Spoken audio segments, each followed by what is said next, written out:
there's been a lot of concern about Indians currently who are in Iran. And we can get to, in fact, some of those statements. There are a couple of Indian students who've released videos asking for immediate evacuation from the government. Rahul Gandhi also, like I mentioned earlier, has urged the government to ensure Indians' safety and that the government must step in to help them out immediately. Let's just play out for you what some of these students have to say. They're obviously worried looking at the situation. They're seeking help from the government. The government has assured that they will help everyone in need and is in constant touch with the Indians in Iran currently.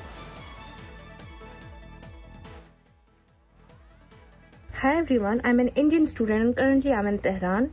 The situation here feels really worst and uncertain. We really don't know what's going to happen next. We're really grateful that the Government of India and the Ministry of External Affairs are in discussion for our safety. But in the times like these, speed matters a lot. I'm not even able to say these things because the airstrikes are happening and it's getting really worse for us. We just request for the quicker and clear evacuation as soon as possible. Please do not wait for the situation to get worse. Just help us. Just get us out of here as soon as possible. Okay, joining us on this broadcast is also an Israeli news anchor, Lital Shemesh, who's joining us live right now. Lital, we have gotten updates right now that once again sirens have been blaring in several parts of Israel, that there have been warnings issued to people to immediately head to their nearest shelter. Can you just confirm that for us along with the latest updates coming in from Tel Aviv? Yes, of course. Thank you for having me. So since 8 in the morning here in Tel Aviv, all of us in Israel has been asked to stay close to safe areas, close to bomb shelters. The sirens are going off since, as I said, since 8 in the morning. Different areas around Israel from the north to the south. Just a half an hour ago, a recent alarm in the center of Tel Aviv. I can also tell you that there has been a few hits in the north of Israel. We're starting to get the pictures from the north of Israel where a few houses, civilian houses, has been hit. But most of the rockets that were being launched from Iran towards Israel were being intercepted. So as you must know, we have a wide range of forces around the Middle East and around Israel, both Americans and Israeli, intercepting from the air the rockets that are coming from Iran. And also us as Israelis, we're getting notifications. We have a special Homefront Command app that we're getting a pre-notice when the rocket is actually being launched from Iran towards Israel, so you have enough time to get ready and to get inside a bomb shelter. So that's the situation. We know from the previous operation, the previous round of escalation from Iran, that this can last for a few days. It's usually not something that is ending in a few hours or in 24 hours. The last operation, Midnight Hammer, lasts for 12 days. So we know that this is going to take some time. Sure. Lital, I'd also like to know what Israel's reaction has been to Iran's statement, where they've demanded UN intervention, suggesting essentially that this was a premeditated yet unprovoked attack by US and Israel on Iran.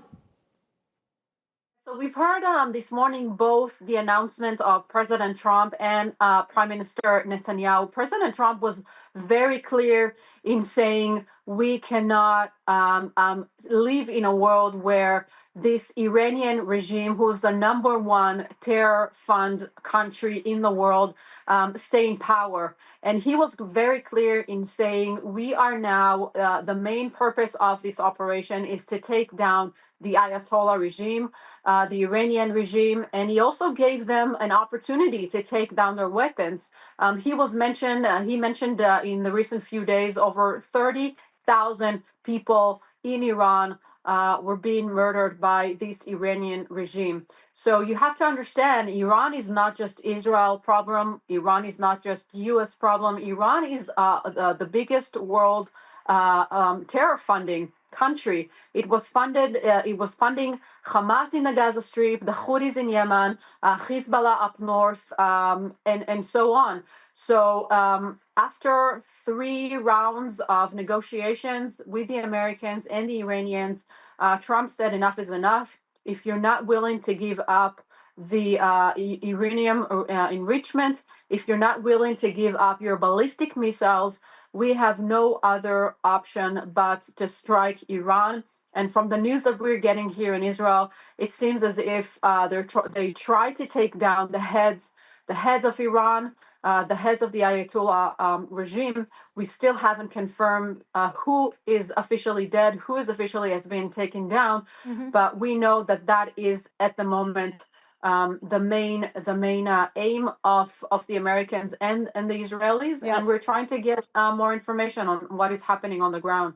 So Iran, in their statement, has said that the targets, which were commanders of the Iranian army, are all perfectly safe. They're doing okay. But also, I would like to know your reaction. You did highlight how there are terror proxies being pushed by Iran, and that's why the action that's been taken. But what we've also seen in the last few hours is strikes not just by Iran, but also from Hezbollah, from Houthis, aimed, directed at Israel. It's such a circumstance, and if this continues, the question will be about whether Israel also could see casualties.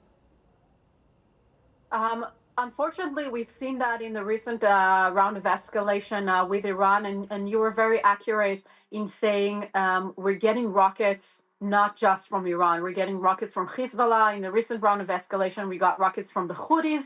In Yemen, we got rockets from the Gaza Strip. And we have a joke here in Israel that we are the only country in the world that when you have a siren, you start asking yourself, where is the rocket coming from? Because you're starting to calculate the time that you have to go to the shelter. Because if it's a rocket from Gaza, you have only 40 seconds. And if it's a rocket from Iran, you have a few minutes to get ready. We are the only country that's actually being attacked from so many different countries at the same time, which is just absurd. And you were also right to say that the Iranian regime is funding world terror.